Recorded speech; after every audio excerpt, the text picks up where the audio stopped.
Oi pessoal, a aula de agora vai ser a aula sobre o reino das plantas, é o início da parte de botânica que nós vamos explorar durante esse período.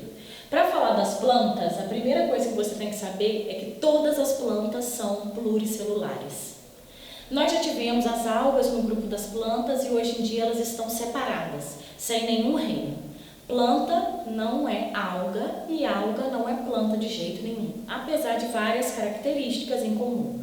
Apesar disso, o que eu quero que você guarde? Que as plantas são seres pluricelulares. Além disso, todo mundo que está no reino das plantas tem essa característica. O núcleo ele é individualizado. O núcleo, quando você olha a célula no microscópio óptico, você vê parede celular, membrana plasmática, cloroplasto e você vê um núcleo individualizado, porque essa célula é uma célula eucariótica. Outra característica comum entre as plantas é que todas fazem fotossíntese. Por isso que a gente chama esse grupo de seres vivos de seres fotoautotróficos. Eles estão na base da cadeia alimentar, eles ajudam a energia a passar através das cadeias e das teias alimentares. Eles estão bem na base porque utilizam a energia do sol para fazer fotossíntese. A reprodução das plantas ela é típica deste grupo. Essa reprodução ela é haplodiplobionte. Uma fase da vida da planta ela tem estruturas que são haploides. Uma fase da vida da planta ela tem estruturas que são diploides. Vamos começar daqui, do zigoto. O zigoto é um indivíduo diploide. O indivíduo diploide, que é o zigoto, ele germina em um esporófito. O esporófito é uma planta. Essa planta ela produz esporos através da meiose. Os esporos são indivíduos haploides. Os esporos, eles germinam e eles formam duas novas plantas. Existe esporo que vai germinar um gametófito feminino e existe esporo que vai germinar um gametófito masculino. O gametófito, ele produz os gametas. O gametófito masculino produz gameta masculino através da mitose. O gametófito feminino, ele produz gametas femininos através da mitose. A fusão do gameta masculino e do gameta feminino, através da fecundação, forma de novo um zigoto. Observe que nesse ciclo existe um indivíduo que é o esporófito, que é diploide. Existe um indivíduo que é o gametófito, que é haploide. Por isso que esse ciclo é haplodiplobionte. Um ser vivo que tem uma parte da sua vida com indivíduos diploides e com indivíduos haploides. Por último, e não menos importante, é fundamental entender a evolução das plantas. Porque as plantas, elas nasceram provavelmente de um ancestral que eram as algas verdes. Por isso essa característica da fotossíntese, da clorofila, muito importante lembrar que as plantas e as algas verdes elas contêm a clorofila A e B. Existem ainda clorofila C e clorofila D. Mas para as plantas, eu queria que você soubesse desses 4 grupos, que são os grupos da briófita, que são as plantas mais primordiais, são menores, elas são plantas que estão em locais que têm características próprias, até as grandes árvores, que são as angiospermas. Nesse grupo das briófitas, a gente vê indivíduos que são muito pequenos, que são dependentes da água e que a fase gametofítica é a fase dominante. Exemplo de briófitas são os musgos e as hepáticas. Aquelas plantinhas bem pequenas que a gente vê nascendo naquela pocinha, embaixo daquela gota do ar refrigerado, essas são as briófitas. O que aconteceu é que as briófitas foram as primeiras plantas a conquistar o ambiente terrestre.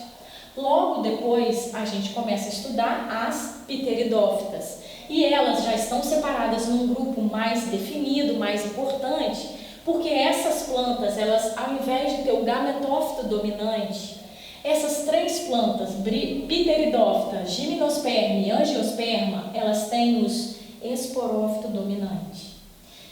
Essas 3 plantas daqui para cá têm essa característica comum e fez com que elas conquistassem em definitivo o ambiente terrestre, cada vez menos dependente da água para a reprodução.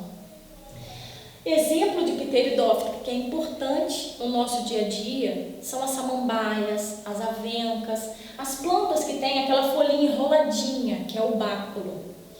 As gimnospermas são as plantas como os pinheiros. E o que separa a gimnosperma das pteridófitas é exatamente a presença da semente. Essas plantas, gimnospermas e angiospermas, elas são classificadas como fanerógamas. O nome desse grupo é importante quando você estuda a botânica. Inclusive, essa questão é uma questão que já caiu no Enem, que você tinha que saber essa característica. As pteridófitas e as briófitas são criptógamas, as gimnospermas e as angiospermas são fanerógamas. As gimnospermas e as angiospermas apresentam semente e uma característica exclusiva das angiospermas, que são as plantas que produzem os frutos, é a presença das flores e a presença dos frutos. Nas próximas aulas, se for necessário, a gente vai desenvolver um pouco mais sobre cada grupo, mas para hoje eu quero que você saiba as características gerais das plantas e a forma de como elas evoluíram no planeta Terra. Ainda falando sobre a nossa aula do reino dos vegetais, do reino planta, é importante que vocês façam algumas questões. Nosso material tem algumas questões tipo A3, A4, A5 e nós vamos fazer a questão número 6, que é uma questão da PUC de 2008. Ela fala o seguinte: em relação aos indivíduos do reino vegetal, pode-se afirmar que, letra A, as briófitas não dependem diretamente da água para sua reprodução. Essa afirmativa ela está incorreta, ela é falsa, porque as briófitas são totalmente dependentes da água para a reprodução. A letra B fala o seguinte: fungos são vegetais aclorofilados. Ela também é uma opção incorreta, porque os fungos estão em outro reino, que não é o reino vegetal. Os fungos estão no reino fungi, que é um assunto que nós veremos mais tarde. Letra C fala o seguinte: as flores das pteridófitas são frutos modificados.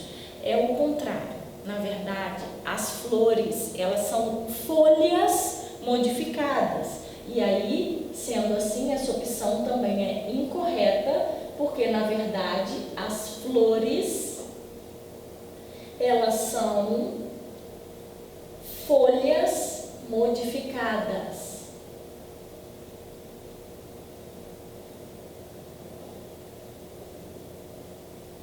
A letra D fala o seguinte: gimnospermas possuem flores e frutos verdadeiros. O grupo das plantas que possui frutos verdadeiros é o grupo das angiospermas.